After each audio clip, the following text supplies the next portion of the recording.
In a previous video, I talked about how to find a basis for the column space of a matrix, the row space of a matrix, or the null space of a matrix. And those are useful things to do on their own. That is to say, many problems can be solved by creating a matrix and finding a basis for the row space, the column space, or the null space.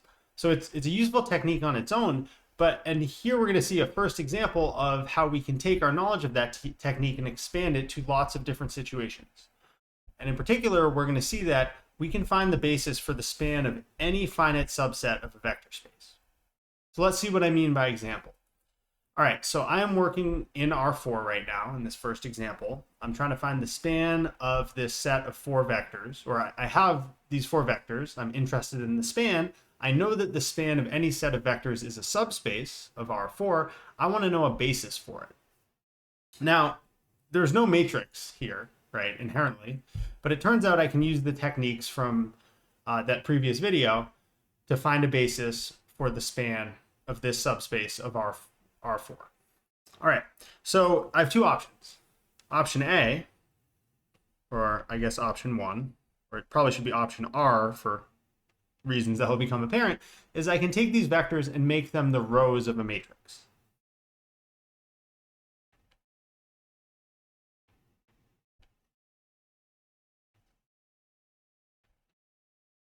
And what I mean by that is I'll put the first vector as the first row, the second vector as the second row, the third vector as the third row, and the fourth vector as the fourth row.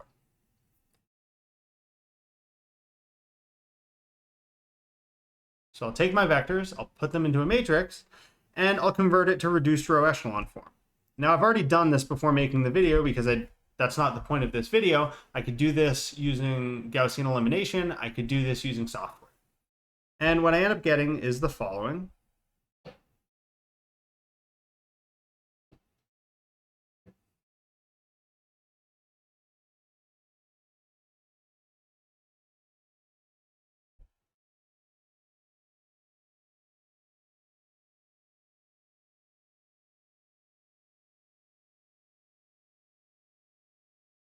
This is the reduced row echelon form of this matrix.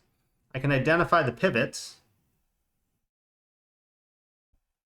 And if you recall, a basis for the row space is given by the non-zero row vectors. In other words, a basis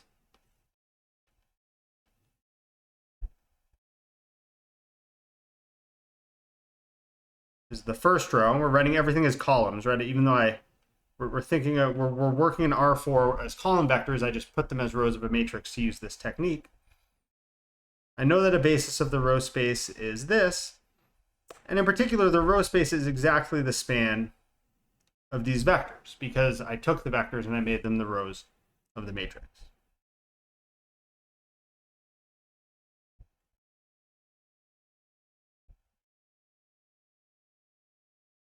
So that's one way to find a basis for this subspace of R4. I have a second option, though, which you can probably guess, which is that I could instead make these. So was I doing option one, option two? Yeah, so option two is to make the vectors the columns of a matrix and apply our technique for finding a basis for the column space. So if these vectors are the columns of a matrix, then my original matrix is this 2, 1, 10, minus 3, 0, minus 4, 7, 1, 4, minus 2, 27, minus 5, 1, minus 2, 0, 1. And again, that technique involves converting our matrix to reduced row echelon form using software or row operations. And in this case, what I end up getting is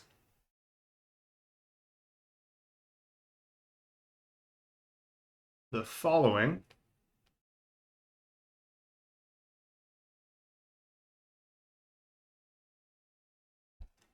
I'll highlight my pivots just to make sure that we know where they are. And remember, when we're finding a basis for the column space, we look at our pivots.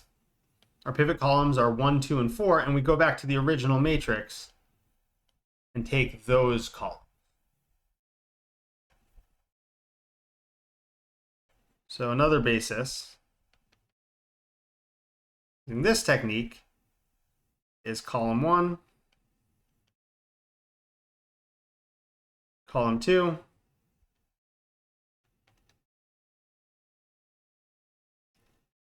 and column 4.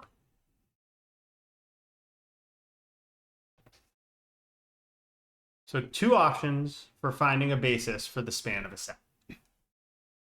Anytime you have multiple options to do something, there's a natural question, which is, when should I choose each option? And the quick answer I would have to that is that there are lots of situations in which either option is fine and you shouldn't worry about it. Just choose one of them, right? Don't allow yourself to be paralyzed by indecision because you have these choices. However, there are situations in which either of these could make sense. Let's start with the one we're looking at, the vectors as columns. The advantage to this technique is that I get a basis that's a subset of the original set.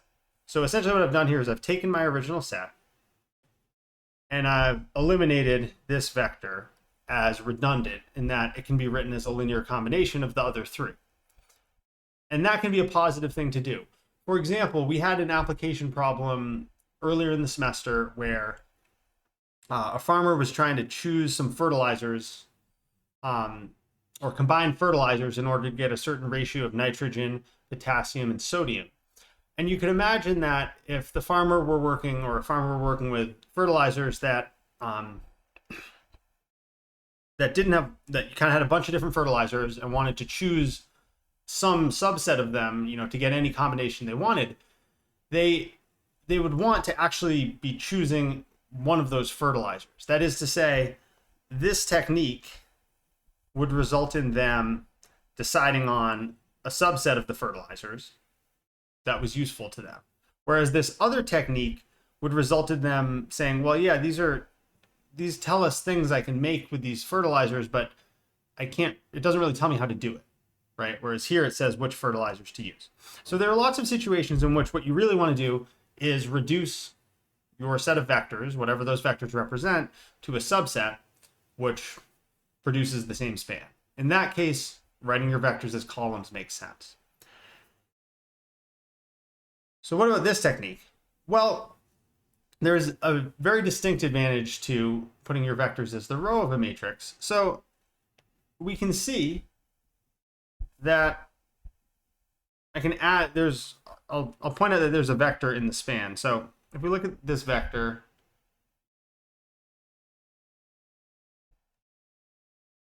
here,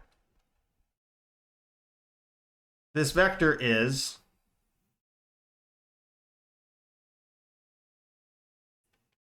the first vector minus the second vector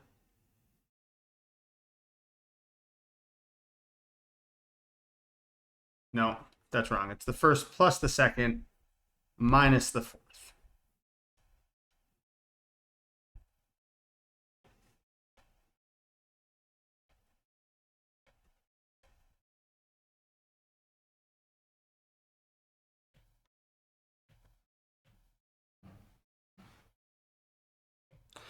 So if I were working with the basis that I found using option 2, and I were trying to represent this vector, which happens to be in the span as a linear combination of my basis, this is what I would get.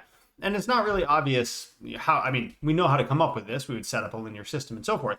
But if I want to take this vector and represent it in terms of this other basis, it's going to be a lot easier, because this other basis, the only vector that has a non-zero entry in the first entry is the first, and the only vector with a non-zero entry in the second is the second, and so forth.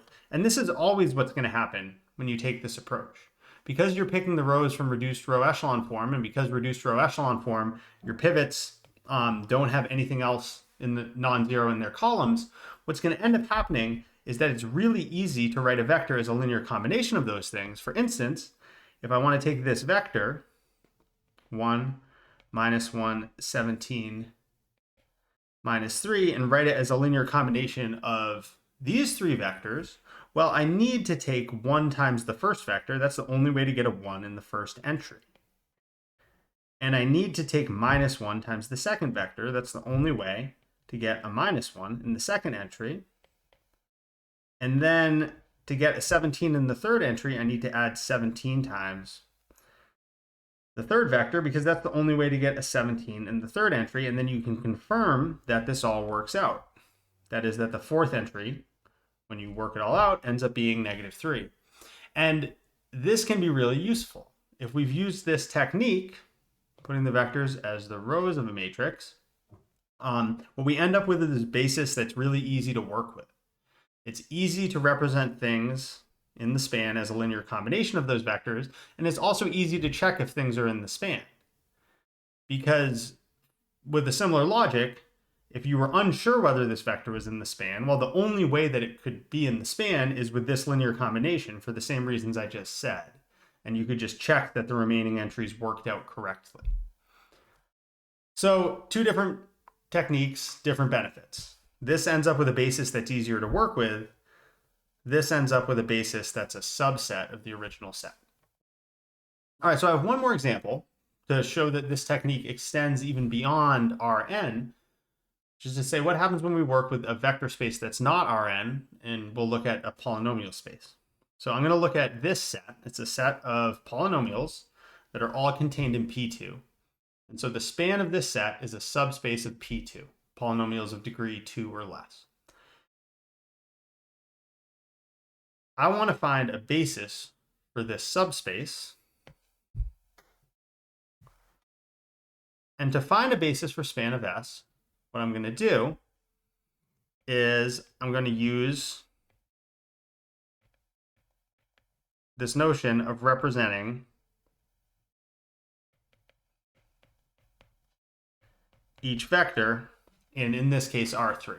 And so recall what this means. I'll choose a basis for P2. I'll choose an easy basis to work with, x squared, x, and 1. And then I'll represent each of these vectors as a vector in P3.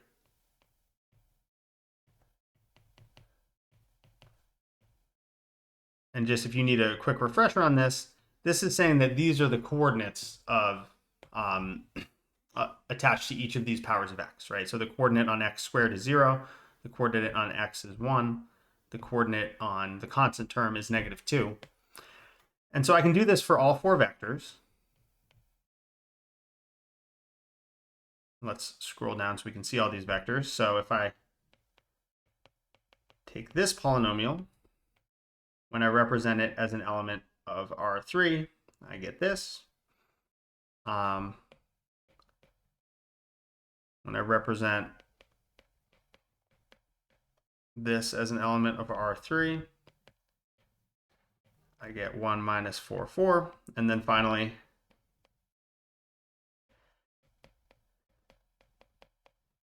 when I represent this polynomial, I get 1, 1, minus 6.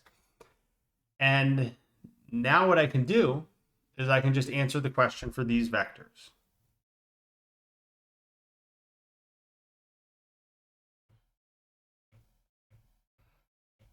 So I can make these the rows of a matrix, said rows, and then I started to do columns, but let's be consistent. So I'm going to take each of these vectors and put them as the row of a matrix, as a row of a matrix. I'm going to convert it to reduced row echelon form.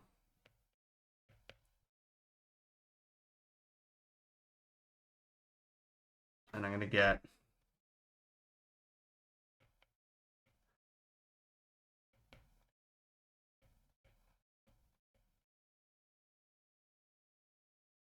this. I'm going to take my non-zero rows.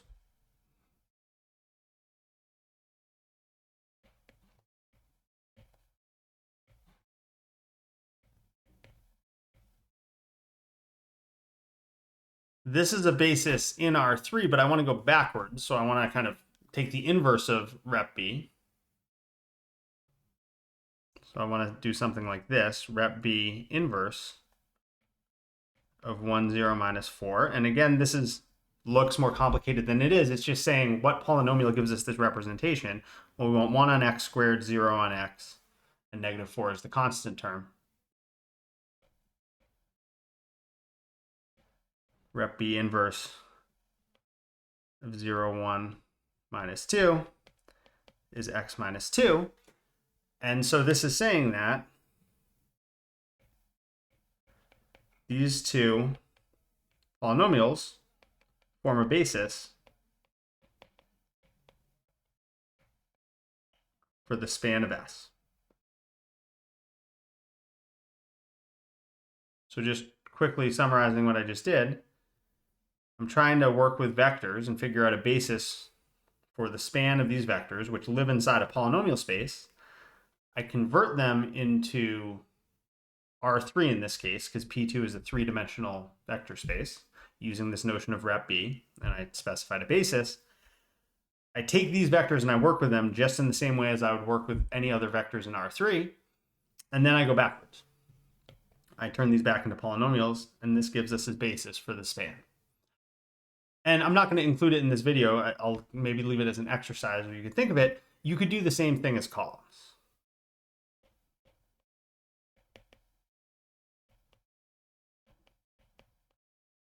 You already have these vectors represented as vectors in R3. You could put them as the columns of a matrix, go to reduced row echelon form, find a basis that way in R3, and then work backwards using this notion of inverting rep B to get an original basis.